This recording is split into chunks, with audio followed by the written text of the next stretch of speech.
Morning and welcome to a live stream from the ACT Chess Association covering their online event, which is running on Thursday nights on mychess.org.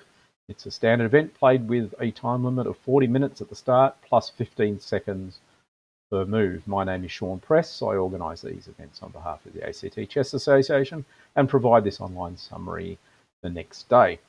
And the game I'm choosing from last night's game was played between Tim Pearce and Cam Cunningham. For once, it's not a junior game and it's not necessarily a game involving lots of passion slash tactics. Instead, it's a much more solid, quieter game where white wins, black makes a few inaccuracies, and white just slowly builds up an advantage. There's nothing too spectacular, although I've slipped in some quite long tactical lines just for interest. But I'm mainly emphasising, as you get older in chess, you're not looking for that quick knockout blow. You're happy just to pick your advantages and build them up as you go. So let's just get into the game right now. We'll start with d4, d5. Of course, most junior games are e4, e5, but there's nothing wrong with this. And it's a Slav by Cam. Knight comes out, and e3 and bishop f5. There's nothing too ambitious here, except bishop f5 does allow white to, in a sense, dictate the tempo slightly with queen b3. Note, this is still theory, this position. It's probably been played thousands of times. And the main issue for black is what to do about this pawn here. Because the bishops come out f5, the b7 pawn is weak, and this is why the queens come out.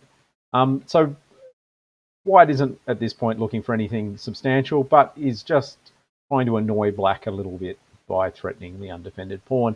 And black actually retreated the bishop to this square, giving white at least a small advantage in terms of development. Again, this can be played. It's not necessarily a bad move, even if you think going bishop f5, bishop c8 probably isn't quite the right way to do it. But let's have a look at some other alternatives just to show that why bishop c8 was chosen. So queen d7 was one move I thought about. It makes sure the d pawn is still protected, makes sure the b pawn is protected, but white suddenly starts to spring to life a little bit with the move like knight f3, because knight e5 is already coming. And after knight c6 to protect that square, you can still play knight e5 to attack the queen. And the queen normally has to move, and then we get to pick up a pawn here. Knight takes d5, knight takes, queen takes e6, queen c4. Small advantage for white's up a pawn, so I'd regard that at a certain level this is actually a big advantage. But nonetheless, in chasing that pawn, certainly white has given black a chance to catch up in development.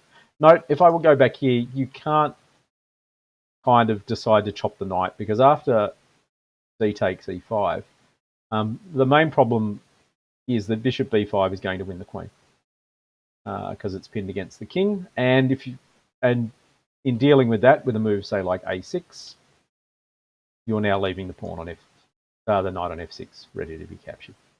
So knight takes is a blunder, so you don't play that move.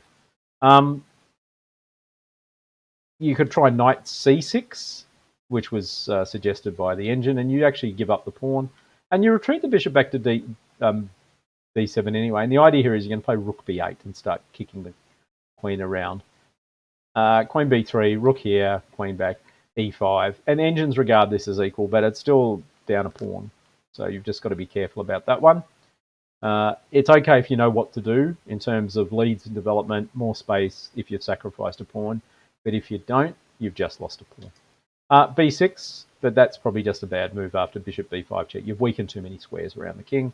The bishop goes back, and then you just take, and you've won a pawn, essentially. And also, the rook on a8 along this diagonal is looking a bit worrisome as well. So Cam played it safe with bishop c7. That's one of the things you tend to do as you get older in chess, is you understand that you don't have to win the game on the next move. You just play it safe, bide your time, keep your position together, and then when your opponent makes a mistake, then you pounce. So after that little excursion, pieces come out. But note that white is now well ahead in development. So white's got 3 pieces developed, and the queen, plus ready to castle. Black is behind in so much that black has still got both bishops need to come out and a castle. And more importantly, the bishop to f5, which is one of the reasons why the slab gets played, so the bishop doesn't get blocked in by the pawn on e6. Sorry, wrong button. Let's try again. This pawn, okay, the bishop is now blocked in by this pawn anyway. So as an opening, it didn't quite go in black's favour. Castle, bishop here, and bishop here. People who play the collie type systems will instinctively think like a move like e4 can be played here. And in fact, e4 is not a bad choice. After d takes, knight takes, and bishop takes. White's slightly better off. The knight on c6. Bishop takes c6 can be an annoying move to isolate that pawn on c6. But having reached this position, and I was having a look at it, I thought this would be better to wait until black had castled, and I'll show you why in a second. So the bishop went to d2, no harm in that. It frees the c1 square for the rook. Castles. And then white went for some stuff on the queen side with knight b5. Your other option is to play the e4 move and takes and takes and takes and takes. And this position becomes a little bit familiar to players of the collie system and to an extent the French, because queen b6 is the right move here to allow black completing development. Nonetheless, white could just take here and here, and I think white is better in this position. Pawn structure's better. The bishop on c8 still needs to come out. You play a6, for example. a3, sorry, and you should be okay. However, the temptation here is to sack on h7 like this. And this is an example of a nice sacrifice that doesn't unfortunately work. Because after king takes, we play knight g5, king up to g6, and you play queen h3. So later on I will point out that I kept thinking the queen on a3 was a little bit misplaced for play on the king side. But the queen zooms across to h3, and after f5, which is probably the only move here, d5 is a nice move, and I'll show you why in a second. So pawn takes, check, king here, and the king's starting to run, so you bring your rook across to cut off the escape squares. But queen takes b2, for whatever move. But after queen here, the king just comes back to g6. Queen check, king goes to f6. You play queen back to h4, threatening the discovered checks by moving the knight. But it turns out that the best thing here is a repetition. So after all that fantastic, I'm going to sacrifice and try and checkmate, you play, the game ends in a draw, which is why you probably shouldn't do it. Queen takes, a3. One of the secrets of playing chess as you get older, just choose simple solutions. Makes your life so much easier. So knight went to b5 instead to annoy the bishop. Bishop should have gone back to e7, I think. Bishop b8 was a little bit, I could see the point behind it, but at the same time, it doesn't really work. I think black is hoping that for play along this diagonal all the way down to h2. Just doesn't quite pay off in this game. Rook to here, which is good because white's plan, as I said, often it's just about choosing which advantage you want. And white's decided the advantage that they want to utilize in this position is rooks on the open c file. And certainly it's a good choice because black can't counteract it with their own rooks because these two bishops are in the road. And black played a6 to kick the knight away. Not a bad idea. Knight e4 turns out that it might have been a bit stronger because essentially you're now eliminating one of these bishops. If the white squared bishop moves, you're chopping the black squared bishop. And the black square bishop, unless it goes to e1, doesn't have any great squares to go to. So bishop takes, pawn takes, for example, and the knight is forced to retreat back here. I think black should be reasonably happy with what's happened. If you play knight e5 instead, trying to stick your knight in the center of the board, this turns out to be just a complete mistake. Because after knight takes, pawn takes, queen is capturing that bishop that was just sitting there on d2. Instead, black said a6 to kick the knight, and the knight should have gone back, I think, here to c3 just to keep an eye on the e4 square. But instead, the queen went across to a3. It's a clever sort of tactical idea that if you take the knight, I take the rook.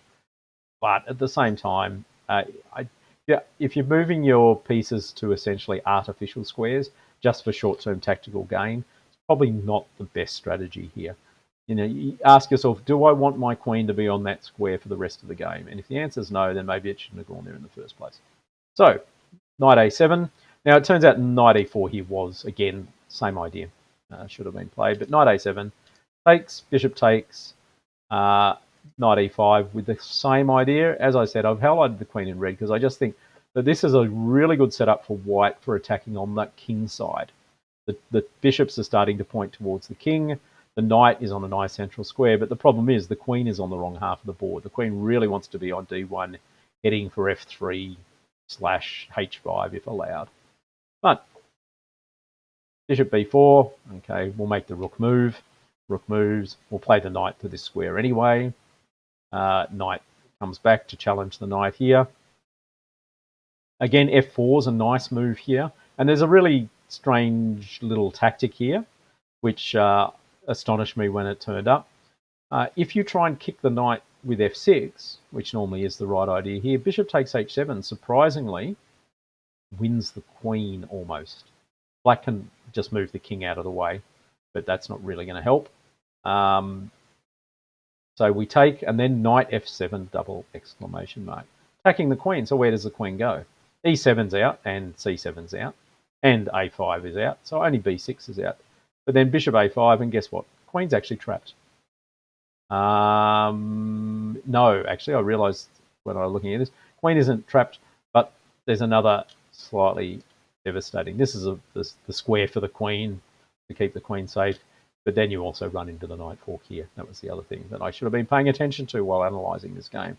And also in this position here, yeah, you've got queen e2 as your runaway square, but knight takes e8, and it's a free piece. So, a free rook in this case. But you've sacked the bishop, so it's an exchange. Okay, enough of me trying to analyse on the fly. This is why I prepare in advance for a lot of these streams.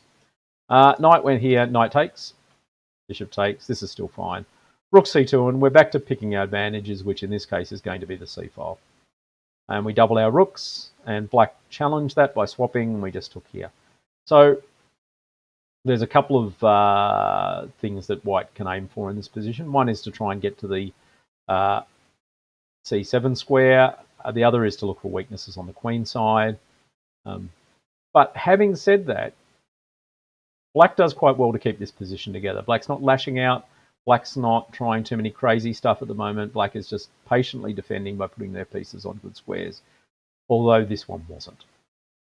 Bishop takes a6 wins a pawn here.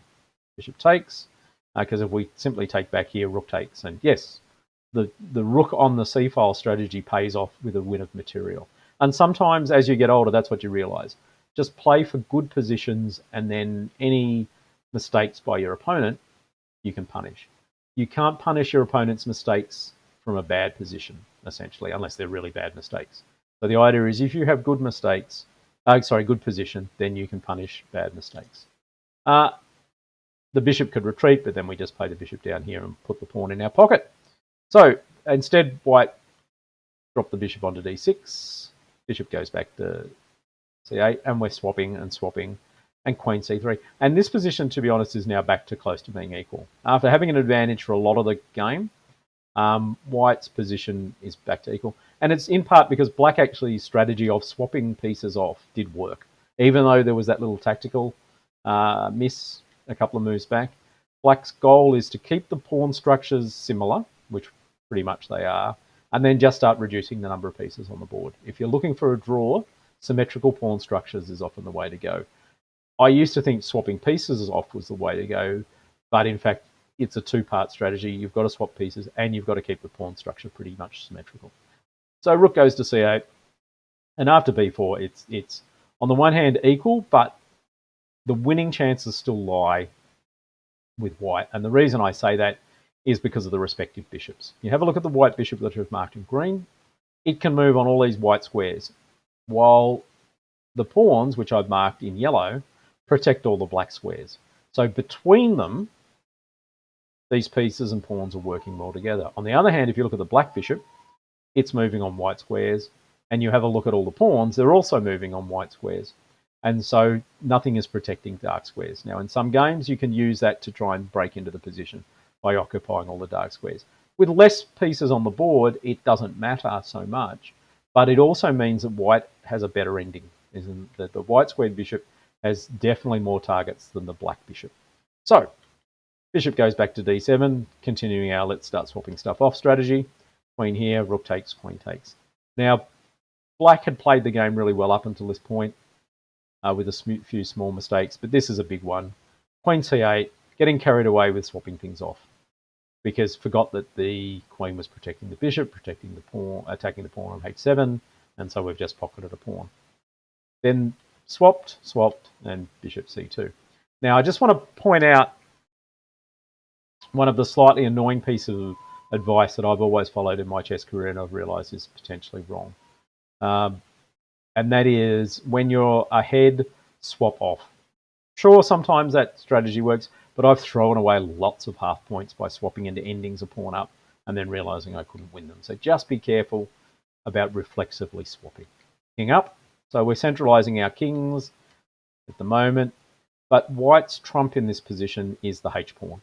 White, after everything else, can always start pushing the pawns on the king side and trying to sneak that pawn through. Normally, the black bishop would be good enough to stop it, but notice the black bishop is stuck behind his own pawns. And this is the other reason why white is better in this position, is that there's more activity with the white square bishop. King over, we play here. And I think the idea here is black potentially wants to play a5, and after b5, the queenside position is locked, so it means that black only has to worry about defending on the king side. At the moment, the difficulty for black is they've got to keep an eye on the queen side and worry about that h-pawn coming up the board. King over, and we play a5. And which is the idea that black is looking for. Okay.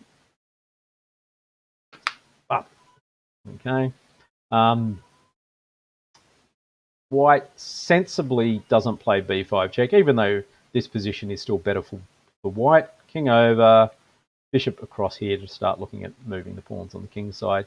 King e7, but at least the defensive idea, the defensive play for black is a little bit more clear-cut. We just have to worry about one side of the board. Older players like to play simpler positions. Not simple positions, but positions where it's a lot more clear-cut what you've got to do. Don't have that mental spaghetti flexibility that younger players have. Okay, so bishop goes to d3. Okay. And there's just the kind of threat of playing bishop b5, swapping off the bishops, and then finding a win with the king. Okay. But black took, and this actually helped white a lot. Because after we take here, that b6 pawn now is a target. Previously, it was very hard to get to that pawn, but now it's pretty easy. The king can just get to b5. So the king went to d6 and the bishop went to b5, simply wanting the bishops to come off, which again, black kind of just let happen. Black can hang on, and when I was looking at the game again, bishop c8 was the move that I thought was quite playable here. Because if you try and get aggressive by playing bishop to f8, we just play the king back here. And the bishop goes to c6, and the idea is that the king is now going to go to b5 and take on c6. But that's fine, because you play bishop a6 to lock the king out.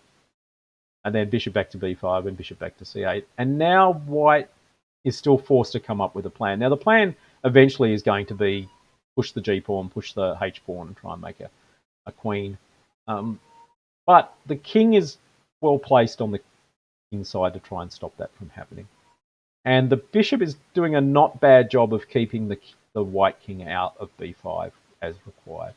You can play f3, and I think so. I mean, white is winning in this position, but it's still more effort to find a win than after bishop takes b5. Because after king takes, king went back to protect this pawn, and at which point the king's now far enough on the queen side that h4 is working. And after g6, g4 is played, and h5 is going to get played.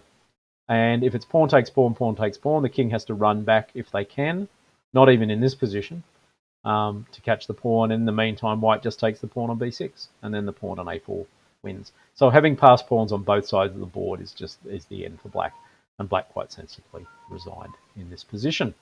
So that was played last night between Tim Pearce and Cam Cunningham in our ACT Chess Association online standard event with a time limit of 40 minutes, plus 15 seconds a move. And both players used just about all their time, certainly Cam did, to get this position. As much as I think online chess like this can be a little bit of a struggle to play, it does serve as a relatively decent replacement for over-the-board chess. So that was round 2 of that event. We've still got another 3 rounds to go before the end of the year. Larry Cheng now is out in front. He's the only player of the 12-player field after 2 rounds to actually be on 2 out of 2, which shows that it is a pretty close event. Players are welcome to late join this event if they wish. You've just got to get onto lichess.org and find the ACTCA Fast Chess Club, even though it's a slow tournament. Find the ACTCA Fast Chess Club. You've got to be a local Canberra player or connection with Canberra Chess to apply to join, but you're most welcome to join in. Otherwise, that's it for me this week. I'll be back next Friday to cover round 3 from this event. And until then, I'll be seeing you later.